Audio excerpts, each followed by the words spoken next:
Oi, turma. Hoje vamos falar sobre gestão da qualidade, o módulo 5, que trata da cadeia de valor.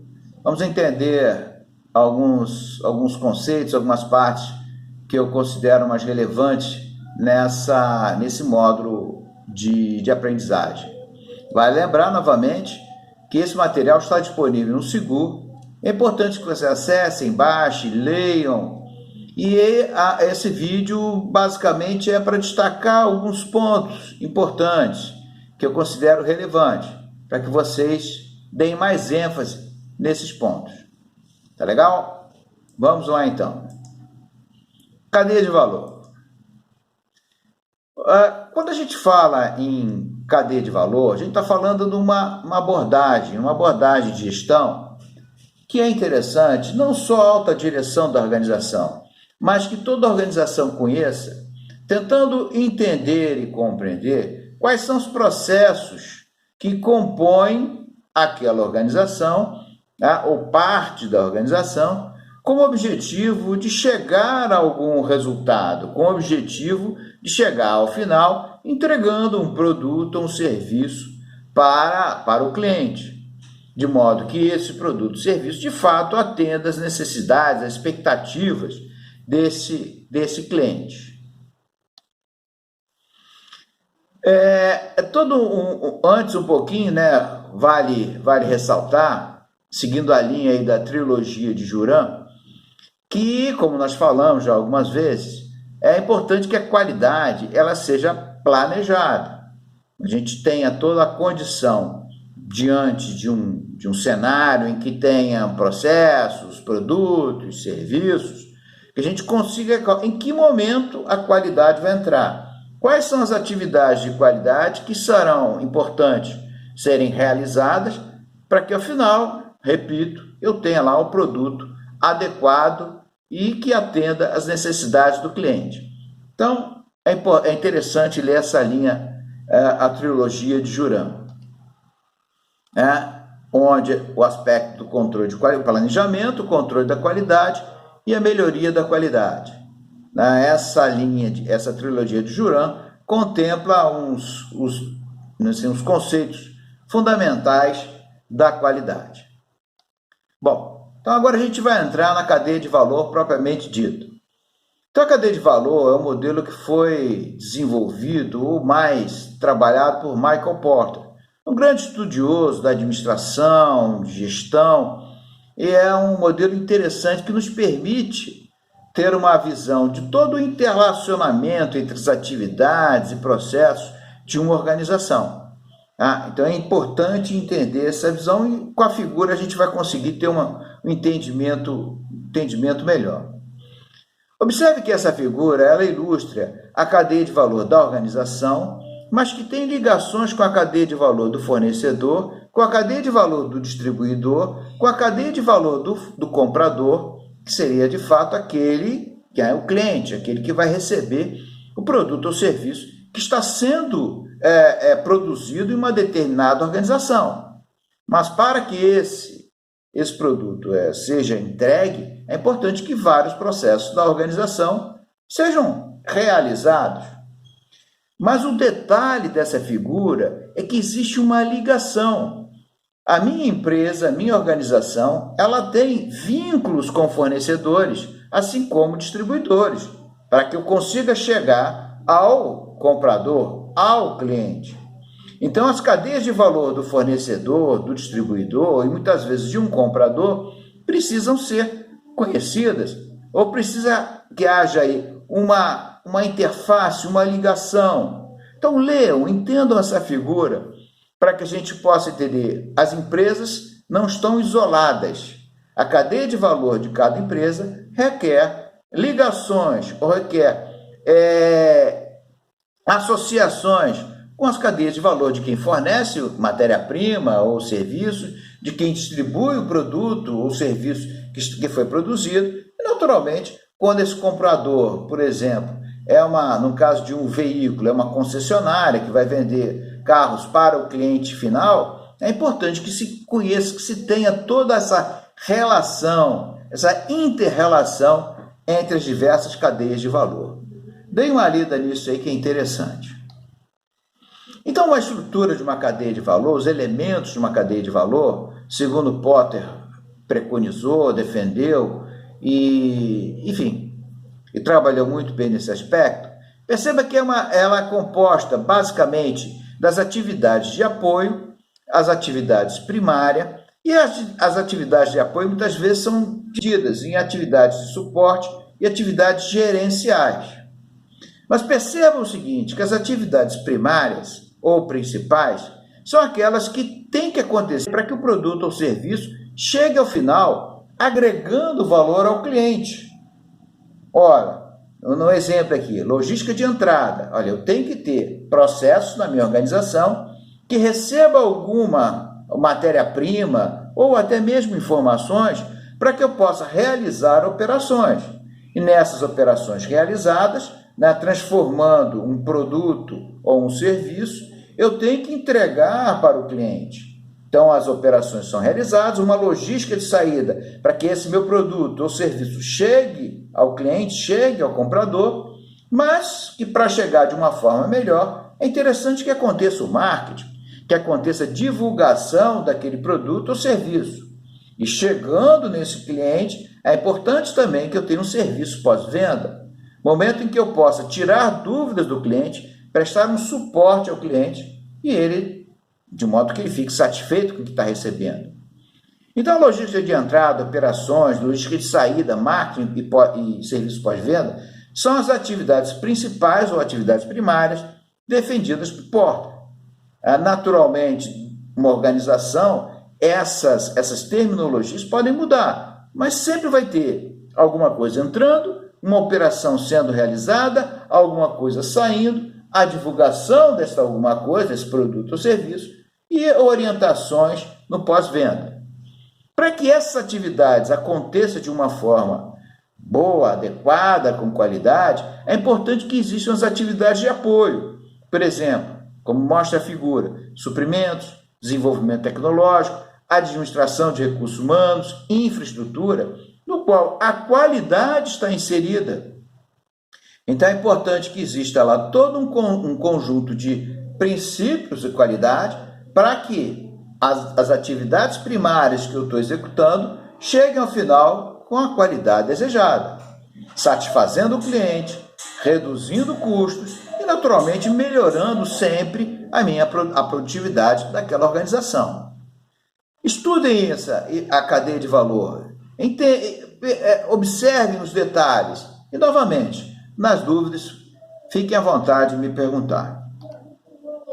De uma maneira geral, fazendo um breve resumo daquilo que eu falei, ou uma descrição, tem as atividades de apoio, a infraestrutura da empresa, a administração de RH, desenvolvimento tecnológico, a aquisição, que são atividades ou processos importantes para prestar apoio às atividades primárias ou principais.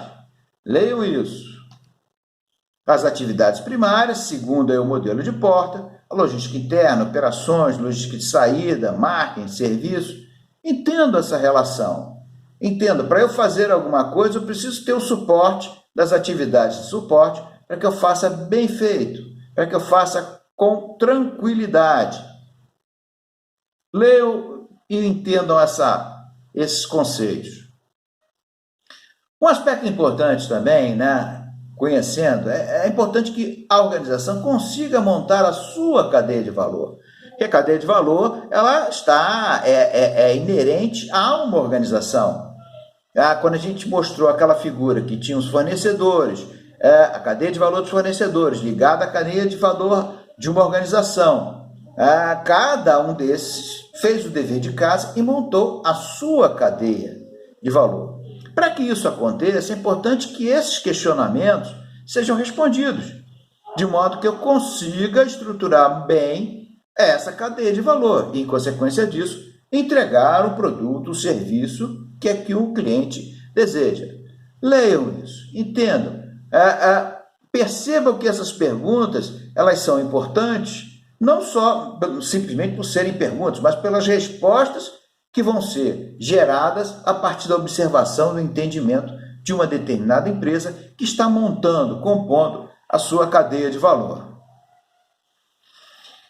Novamente, né, falando aí dos processos primários, que é importante a gente entender processos primários, essenciais ou finalísticos, são os vários nomes que eles recebem, é o conjunto de processos ou atividades para que eu consiga entregar ao final um produto ao cliente ou um serviço. Então, leiam isso e tentem entender. Os processos de apoio, como já falamos, né, um detalhamento aí um pouquinho maior para que a gente consiga se situar bem, entender essa composição da cadeia de valor. Os processos de gestão, que estão dentro lá do conjunto dos processos de apoio, com uma divisão, um detalhamento maior para uma cadeia de valor, leiam também. E um fluxograma interessante que mostra, né, os passos que devem com as atividades direta, indireta, atividades de garantia de qualidade, que são interessantes a gente observar dentro de um contexto de um almoxarifado, né, de uma empresa que tem um grande almoxarifado e está tentando montar a cadeia de valor deste almoxarifado. Então, esse passo a passo é interessante, vale a pena vocês lerem, observarem o fluxograma, lerem a descrição de cada passo e, novamente, nas dúvidas, vão me perguntando. Passo 3, passo 4, leiam e tentem entender essa dinâmica. E é importante também nesse contexto, né, quando a gente fala gestão por processos, que é um modelo bastante atual de como se faz gestão das organizações, conhecendo os processos, fazendo com que esses processos sejam bem geridos, sejam bem organizados, tenham uma sequência de atividades que de fato, né, levem a um resultado positivo da organização e que estejam demonstrados numa cadeia de valor, estejam bem de uma maneira bem organizada, bem objetiva, descrita da cadeia de valor daquela organização. E é importante entender o que é o macroprocesso, né, o que é um processo, né, o que é uma atividade, o que é uma tarefa, enfim. Então, na gestão por processo, a gente pode ter um modelo de cadeia de valor um pouco diferente daquele que nós vimos, que é o modelo que Porter defendia, trabalhava. E ambos estão corretos. Então, dentro desse contexto, eu tenho lá um conjunto de processos de operação, que desenvolva a visão estratégica, desenvolva os produtos, promova e venda esses produtos, entrega os produtos e administra o serviço do cliente. E os processos de administração e suporte. Naquela linha, os de cima, os processos de operação, são os processos finalísticos, ou principais, primários, e os de baixo são os processos de apoio, de suporte, de administração, de gestão. A nomenclatura pode mudar dependendo do desenho que se faça. O importante é que na organização todos entendam o que significa cada coisa. Uma outra forma, de mostrar uma cadeia de valor na gestão por processos, perceba esse exemplo. Eu tenho lá um macroprocesso, gerenciar RH. Quais são os processos que compõem o gerenciamento de RH? Então tem lá o processo, criar e gerenciar o planejamento, recrutar e selecionar, desenvolver, ou seja, eu estou destrinchando, quebrando em partes, em processos, o gerenciamento do RH de modo que eu consiga ter um entendimento pleno. Agora, se um desses processos, como exemplo aí, o 6.3, ele é muito grande, vale a pena dividir em subprocessos. 6.1.1, 6.1.2, né, de modo que eu consiga entender melhor como essa coisa funciona, como essa dinâmica funciona. Da mesma forma, em determinado processo ou subprocesso, eu vou ter atividades, que são o que eu tenho que fazer de uma maneira mais operacional. E posso ter, se for o caso, em atividades, tarefas, que vão dar um procedimento, um detalhamento de uma técnica, de uma forma de fazer alguma coisa. Leiam essa visão na gestão por processo, que é bem interessante, que facilita muito o entendimento de tudo aquilo que a gente viu sobre cadeia de valor. Aqui, por fim, um exemplo da Justiça Eleitoral de Tocantins, que eu achei interessante, que ele mostra bem, associa a cadeia de valor com a visão, missão estratégica, né? O que o cliente quer, o que o cliente recebe, os processos de gestão e liderança, os processos finalísticos, que são os processos primários, os processos de apoio, os processos de monitoramento e melhoria. Perceba que essa figura da cadeia de valor, ela é muito maior do que nós vimos na sugerida do Michael Porter. Só que aqui o nível de detalhamento é maior porque assim a Justiça Eleitoral do Tocantins, o exemplo que busquei, achou interessante. Ficou mais fácil visualizar, deixando de uma maneira bastante clara quais são os processos que fazem parte da Justiça Eleitoral do Tocantins, da organização Justiça Eleitoral do Tocantins. Então, deem uma olhada nisso, entendam. E, novamente, nas dúvidas é só perguntar. E aí entra o módulo 5. Né? Vimos todo o módulo cadeia de valor e essas duas questões, sendo que uma delas é justamente desenvolver a cadeia de valor para uma instituição de ensino superior. Como nós estamos, né, como professor e como alunos, numa instituição de ensino superior, é entender o que vocês acham que são as atividades de apoio de uma instituição de ensino, o que vocês acham que são as atividades primárias de uma instituição de ensino, e vamos tentar desenhar esse modelo seguindo o que nós vimos nos slides iniciais. Tá certo, turma? Leiam esse... É muito interessante, porque é fundamental para que a gente trabalhe com qualidade, para que a gente trabalhe com gestão de qualquer área, de qualquer setor, engenharia, sistemas. É fundamental que a gente entenda a organização que estamos trabalhando e quais são os processos que compõem essa organização. Então, por isso é importante isso. Estudem, e novamente, nas dúvidas, por favor, perguntem. Então, a gente fecha por aqui o módulo 5 e, novamente, dúvidas, é só falar. Abraços.